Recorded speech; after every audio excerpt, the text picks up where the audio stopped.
ना मी आज इथे नम्रतेपूर्वक विनंती करते की आपलं चिन्ह हे घड्याळ आहे. आपण या चिन्हासमोरील बटन दाबून आम्हाला दोघींना आपण प्रचंड बहुमताने विजयी करा.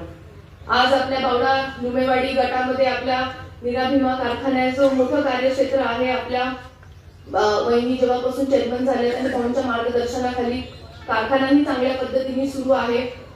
आतापर्यंतच्या इतिहासातला सगळ्यात जास्त दर देण्याचं काम हे वहिनीच्या मार्गदर्शनामध्ये झालेलं आहे. कर्मयोगी कारखाना सुद्धा खूप चांगल्या पद्धतीने कार्यरत आहे.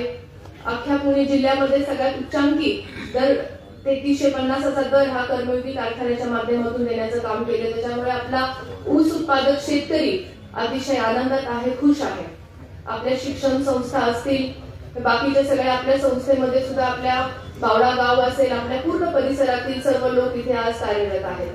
येणारा काळ हा आपल्या परिवर्तनाचा आहे, विकासाचा आहे. आज येणाऱ्या काळामध्ये आपल्याला गोरगरीब जनतेचे जे प्रश्न आहेत, आता काही विषय अशोक भाऊंनी सुद्धा मांडले, ह्या विषयामध्ये मामा आपल्याला आता येणाऱ्या काळामध्ये सगळ्यांना लक्ष देऊन एकत्रित काम करण्याची गरज आहे.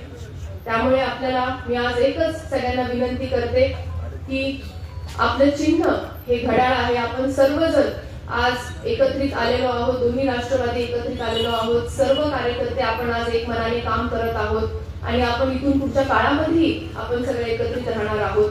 त्याच्यामुळे आपलं चिन्ह घड्याळ आहे आणि आपल्या सगळ्यांनाच माहिती आहे, जसं की दादांचं जेव्हा दुःखद निधन झालं तेव्हा दादांची ओळख ही त्यांच्या घड्याळावरून, म्हणजे दादांची ओळख ही शेवटची ओळख पण त्यांच्या घड्याळावरून ठरली.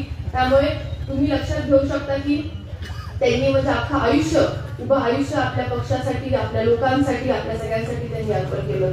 त्यामुळे परत एकदा मी आज आपल्या सगळ्यांना मी विनंती करते, 7 तारखेला मतदान आहे. पंचायत समितीसाठी आपल्या सदस्य धनश्री किरण पाटील आणि जिल्हा परिषदेसाठी मला आपण सर्वांनी घड्याळ या चिन्हासमोरील बटन दाबून आम्हाला विजयी करा आणि परत एकदा आपल्या सर्वांची सेवा करण्याची संधी द्या.